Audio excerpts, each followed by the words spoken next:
இந்த வீட்ல நீங்களே எல்லா வேலையும் செய்யணும்ங்கற அவசியம் இல்லையே மீனா. வேணும்னா ஒரு சர்வன்ட் மேட் சேர்த்துக்கலாம்ல. வேலைக்கு ஆள் எடுக்கலாம்னு சொல்றீங்களா? ஆமாங்க. ஏன் நீங்களே எல்லா வேலையும் செய்யணும்? நான் இந்த வீட்டுக்கு வரதுக்கு முன்னாடி வேலைக்கு ஒருத்தங்க இருந்தாங்க. அப்படியா? இப்பதான் நான் கேள்விப்படுறேன். ரவி கூட சொல்லலையே.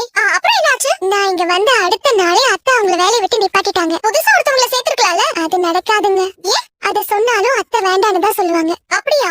ஏன் அப்படி? அவங்கள பொறுத்த வரைக்கும் இங்க சம்பளம் வாங்காத ஒரு வேலைக்காரி நான் இருக்கேன்ல. ஏன் மீனா அப்படி எல்லாம் சொல்றீங்க? அத்தைய பொறுத்த வரைக்கும் இந்த வீட்ல நான் அப்படி ஒருத்தி தானே. மீனா அப்படி அவங்க நினைச்சாங்கன்னா அது ரொம்ப தப்பு. நீங்களும் இந்த ஃபேமிலில ஒருத்தவங்க. அதுவும் இல்லாம நீங்க ஒண்ணு இந்த வீட்ல சும்மா உட்கார்ந்துட்டு இல்லையே. நீங்களும் ஒரு வேலை செஞ்சு வீட்டுக்கு ஒரு ஷேர் கொடுத்துட்டு இருக்கீங்கல்ல. இதெல்லாம் போய் அத்தை கிட்ட சொல்ல முடியுமா? ஆண்டி ஏன் முன்னாடில இந்த மாதிரி பேசாங்க நான் திட்டி விட்டுருவேன். நான் போய் அவங்களை கேக்குறேன். இருங்க சும்மா இருங்க. அவங்க உங்களை எதுவும் சொல்ல மாட்டாங்க. அந்த கோட்டி என்கிட்ட தான் காட்டுவாங்க. முதல்ல நீங்க உங்களை அப்படி நினைக்காதீங்க. இந்த ஃபேமிலில எல்லாருமே ஈக்குவல் தான். நான் உங்களை சிஸ்டர் மாதிரி தானே பாக்குறேன். அது எனக்கு தெரியாதாங்க. அத்தைக்கு இப்ப வரைக்கும் இந்த மருமகளா ஏத்துக்க மனசு வரல. ஒரு நாள் ஏத்துப்பாங்கன்னு நினைக்கிறேன். எனக்கும் அவங்க பேசும்போதெல்லாம் கோவம் வரும் தான். வாங்க ஆண்டி. என்ன பண்ணிட்டு இருக்கீங்க? அவங்க சமைக்கிறதுக்கு ரெடி பண்ணிட்டு இருக்காங்க. ஏய் என்னடி ஏதோ கல்யாணத்துக்கு சமைக்க போறியா? இவ்ளோ காய்கறி வாங்கிட்டு வந்திருக்க? அவர் இன்னைக்கு வீட்டுக்கு சாப்பிட 2 பேரை கூட்டிட்டு வரேன்னு சொன்னாரு. அவங்களுக்கும் சேர்த்து சமைக்க சொன்னாரு. யார கூட்டிட்டு வரேன்னா அது என்ன கேட்காம நீங்களா ஒரு முடிவு பண்ணுவீங்களா?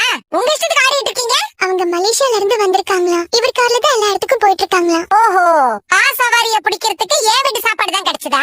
இது என்ன ஹோட்டலா? அவர் வந்த உடனே கேட்டு சொல்றேன். வந்த உடனே 1க்கு 2 கோல் முட்டணும். அவன் என்ன சத்தம் போடணும் அதானே?